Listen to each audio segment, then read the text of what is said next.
안녕하십니까. 하나님의 경제 이야기 29번째 시간입니다. 오늘은 소강 상태라는 주제로 여러분과 대화를 나눠보겠습니다. 먼저 코로나 이야기입니다. 3주 전 주말에는 하루에 10,000명 정도의 확진자가 나왔는데 2주 전 주말에는 20,000명, 그리고 지난주 주말에는 40,000명으로 거의 2배씩 확진자 수가 증가하고 있습니다.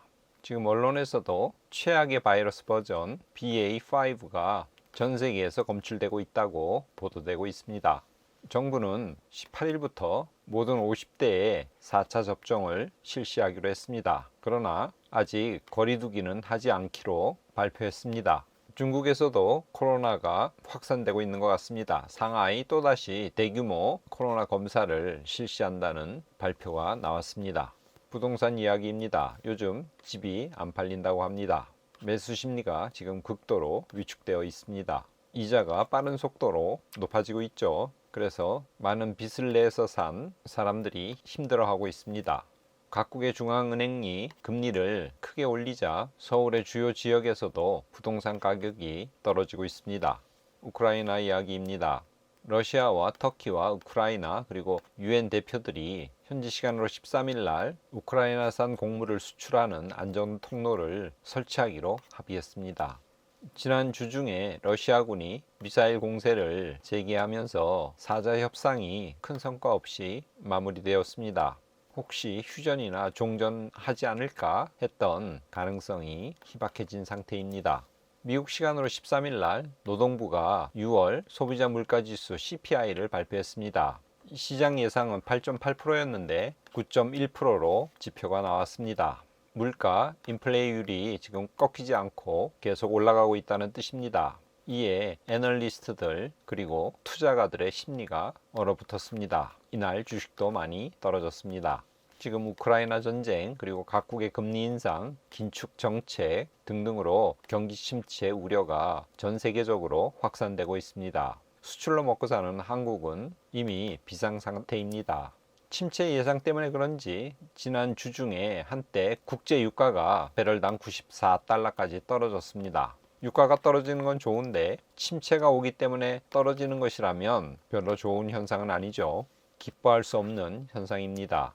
중국의 2분기 성장률이 쇼크 수준의 실적이 나왔습니다. 0.4% 밖에 성장하지 못했습니다. 1분기에는 4.8% 성장했는데 2분기에는 4%나 후퇴한 것이죠. 제로 코로나 정책에 따라서 주요 도시들을 봉쇄한 것이 성장률이 이렇게 쇼크로 나온 주요 이유였습니다. 지난주 캐나다 기준금리 1% 올렸습니다. 1% 올린 것은 1998년 이후에 최대 폭의 상승률입니다. 여기 그래프를 보시면 인상폭이 굉장히 가파르죠. 우리나라도 지난주에 기준금리를 0.5% 올렸습니다. 그래서 현재 정책금리가 2.25%가 되었습니다. 한국은행이 이렇게 금리를 올렸기 때문에 돈을 빌린 가게들 이자 부담이 점점 커지고 있습니다. 암호화폐 이야기입니다. 비자, 마스터카드가 코인카드와 통합을 추진한다고 합니다. 암호화폐가 주류 지불 수단이 될 때를 대비해서 이런 조치를 취했다고 합니다. 암호화폐에 나쁜 소식도 있습니다. 지난주에 암호화폐 담보대출업체인 미국의 셀시우스가 파산했습니다. 담보대출업체이기 때문에 암호화폐 거래소가 파산한 것이 아니기 때문에 충격은 좀 덜할 수 있지만 그럼에도 불구하고 암호화폐 시장에 큰 충격을 가져다 줬습니다. 지난주 미국 대통령 바이든이 중동을 방문했습니다. 빈살만 사우디 왕자와 만나서 원유 증산 약속을 받아냈습니다. 공동 성명도 내놨고요. 회담 이후에 기자회견에서 바이든 대통령은 사우디가 석유 증산에 합의했다고 밝혔습니다. 세계 경제에는 좋은 소식이죠.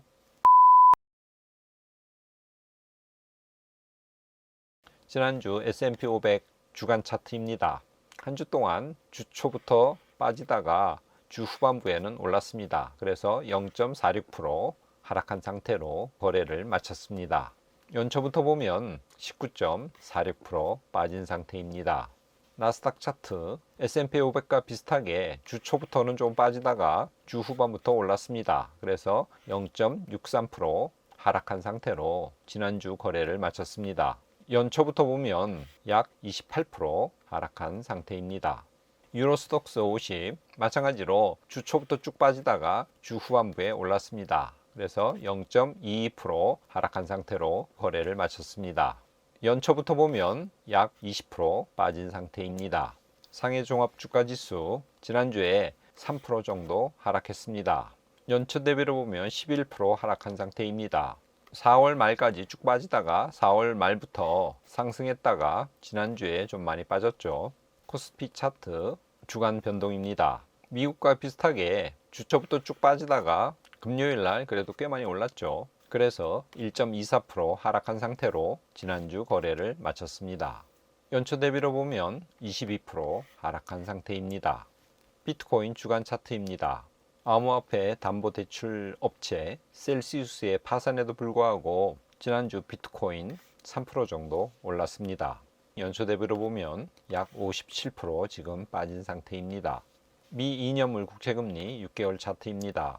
6월 중순에 3.35 정도로 최고점을 찍고 지금 조금 떨어져 있는 상태입니다. 그러나 이번 주 초에 6월 소비자 물가지수가 굉장히 높게 나오면서 연준이 물가를 잡기 위해서 금리를 계속 올릴 수밖에 없다고 하는 예상이 힘을 얻으면서 2년물 국채금리 이번 주에는 꽤 올랐습니다. 이에 비해서 10년물 국채금리 6개월 차트인데요. 마찬가지로 6월 중순에 3.479 고점을 찍고 떨어진 상태입니다. 그러나 2년물하고는 달리 이번 주에 10년물은 오르지 않았습니다. 10년물은 장기적으로는 경기가 안 좋을 것 같다는 장기 예상을 반영해서 연준의 금리 정책에 곧바로 반응하는 2년물과는 달리 오르지 않고 횡보한 상태로 지난주 거래를 마쳤습니다.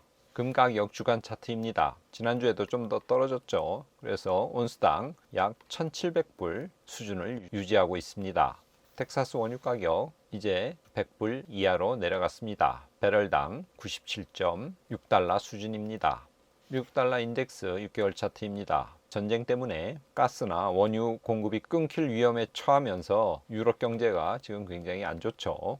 미 연준은 계속 금리를 올릴 것 같고 그래서 달러 강세가 계속 이어지고 있습니다. 하나님의 경제 이야기 이번 주에는 소강 상태라는 제목을 뽑아봤습니다. 13일 미국 시간으로 6월 소비자 물가 지수가 발표되었습니다. 9.1%가 나왔는데요. 이것은 1981년 이후 최고치 수치입니다. 월가는 예상을 8.8%로 했었습니다. 그리고 참고로 5월 소비자 물가 지수는 8.6%였습니다. 이렇게 물가지수가 계속 오르니까 시장은 연준이 금리 인상을 계속할 수밖에 없다고 예상을 하고 당일에는 심지어 7월 말에 있을 FOMC 회의에서 1% 올리지 않을까 하는 우려까지 나왔었습니다. 같은 날 13일 캐나다는 금리를 1% 인상했습니다. 이렇게 큰 폭으로 올린 것은 1998년 이후 처음입니다. 미국 시간으로 15일 날 6월 소매 판매 데이터가 발표되었습니다. 다행히도 전달보다 1% 증가한 것으로 나왔습니다. 이 수치는 3월 이후 가장 좋은 기록입니다. 그리고 같은 날 15일 7월 미시간대 소비자 태도지수 잠정치입니다. 이것이 발표되었습니다. 6월에는 50이었는데 7월에 51.1이 나왔습니다. 큰 변화는 아니지만 그래도 플러스로 돌아섰다는 점에서 이날 시장의 분위기가 굉장히 좋았습니다. 바이든이 중동 방문을 해서 사우디 빈 살만 왕자와 만났고 그리고 회담을 했습니다. 사우디가 원유 증산을 하겠다고 하는 약속을 받아냈습니다. 인플레이션이 정점을 찍었다고 시장이 판단하는지 아니면 침체를 예상하고 그러는지는 모르겠지만 현재 원자재 가격이 굉장히 많이 하락하고 있죠. 유가는 서부 텍사스 원유 기준으로 97불대까지 내려왔습니다. 인플레이션이 정점을 찍었다고 예상하고 이렇게 원자재 가격이 떨어진다면 좋은 것이고요. 침체를 우려하고 원자재 가격이 떨어진다면 이것은 좋지 않은 신호로 해석할 수 있습니다. 전체적으로 지난 주 초에는 암울한 지표들이 발표되었습니다.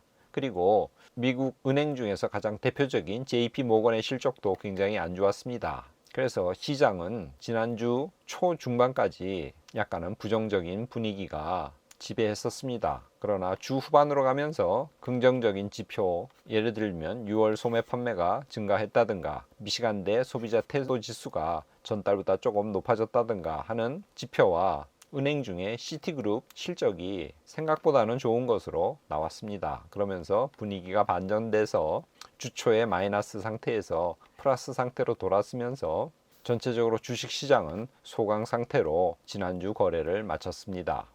하나님의 경제 이야기 29번째 시간을 마치면서 전도서 11장 7절에서 8절 말씀을 가져왔습니다. 제가 읽어보겠습니다. 빛은 실로 아름다운 것이라 눈으로 해를 보는 것이 즐거운 일이로다. 사람이 여러 해를 살면 항상 즐거워할지로다. 그러나 캄캄한 날들이 많으리니 그 날들을 생각할지로다. 전도서는 헛되고 헛되다고 하는 비관적인 내용으로 시작합니다. 하지만 읽어보면 삶에 도움이 되는 내용도 많이 수록되어 있습니다. 오늘 구절은 빛은 아름다운 것이다. 그리고 눈으로 해를 보는 것은 즐거운 일이라고 전도서 기자는 그렇게 얘기하고 있습니다. 우리가 석양의 노을을 바라보면서 지는 황금빛 해를 보면 참으로 아름답고 황홀한 느낌까지 들죠.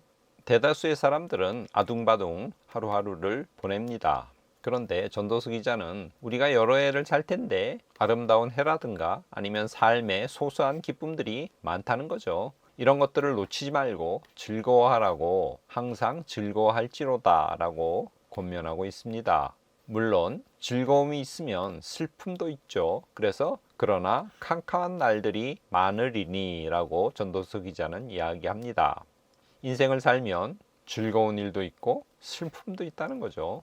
항상 해만 바라보고 살 수는 없다는 것입니다. 즐거움을 놓치지 말고 그러나 캄캄한 날도 있을 거라고 하는 이 전도서 기자의 충고를 잊지 마시고 슬플 때나 기쁠 때나 우리 주 하나님만을 의지하면서 이번 한 주도 하나님과 동행하시는 하나님의 경제 이야기 시청자 여러분 모두가 되시기를 바랍니다. 오늘은 이것으로 마치겠습니다. 감사합니다.